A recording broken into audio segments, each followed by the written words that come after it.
Hi, Harley again, bringing you another Star Trek Fleet Command video, going on to the fourth event ship that we've had thus far in game, the Stella, a battleship bound with the Outlaws arc, which we saw also new officers from the rogues, and a new research tree, with it all helping to go forward with the game. We'll look at that a bit more in detail going on. With the officers and the arc itself, we obviously got missions, and at the end of a mission, we got to see Romud turn to this Harry Mudd and say, "You're not my dad." So who was this other Harry Mudd that we actually saw in game? And to look at it, that's the guy from the Discovery arc. But this guy is a new character. I've never seen him before. But if we look at them both, they look quite similar. They have similar characteristics, maybe. So, who is the actual Harry Mudd, and what has he done, and where is he? The Stella ship itself, as I said, is a battleship. Here's mine, only a level 25, so quite low. Kitted out with what I'd use a standard Outlaw crew, Arvik, Sasha, and Tizza. Tizza and Sasha are max, so they get quite a lot of extra help when they trigger, and go off and do a daily with them and collect a load of eclipse parts.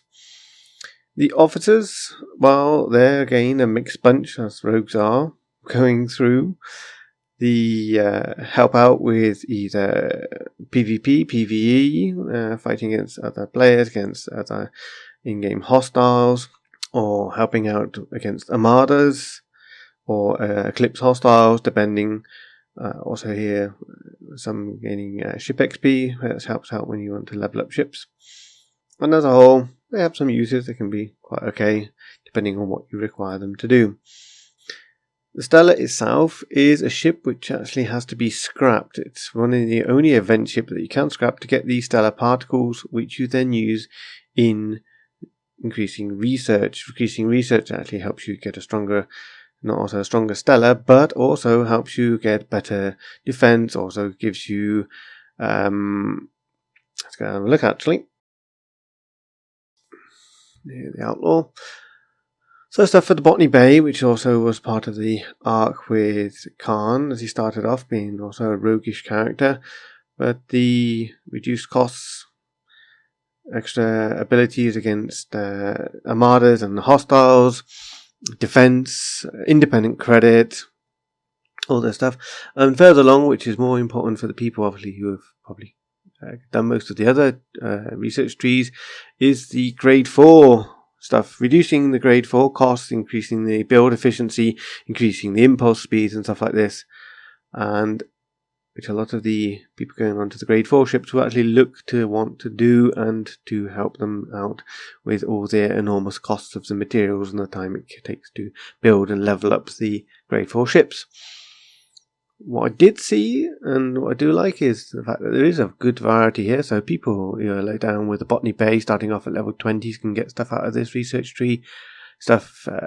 People in mid to high 30s can also profit from this tree. And obviously using Stella against armadas, you can actually boost this and get better gains and returns from the wins with the Stella ship ability. What I did see was a few interesting actual ones, but the one that interested me the most was actually this little research sneaky backhander. You get a weekly bundle of faction store credits from independent stuff credits, which is a big help in the game with all these new independent officers coming through.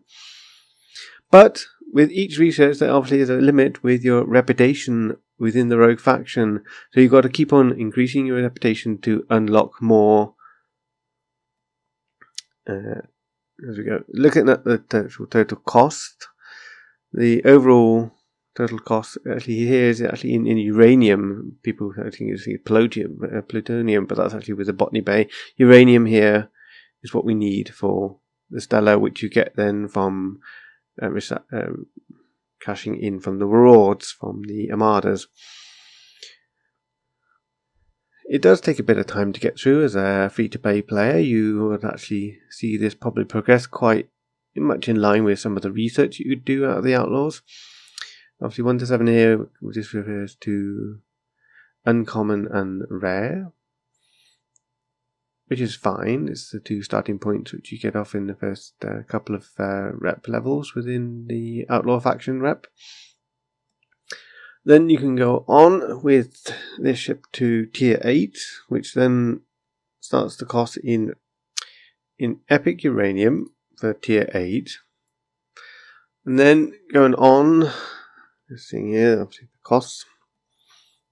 It's quite a lot. It'll take quite a while for free-to-play players to actually get up here, or if there's obviously a very active alliance, you could probably get to do some of this.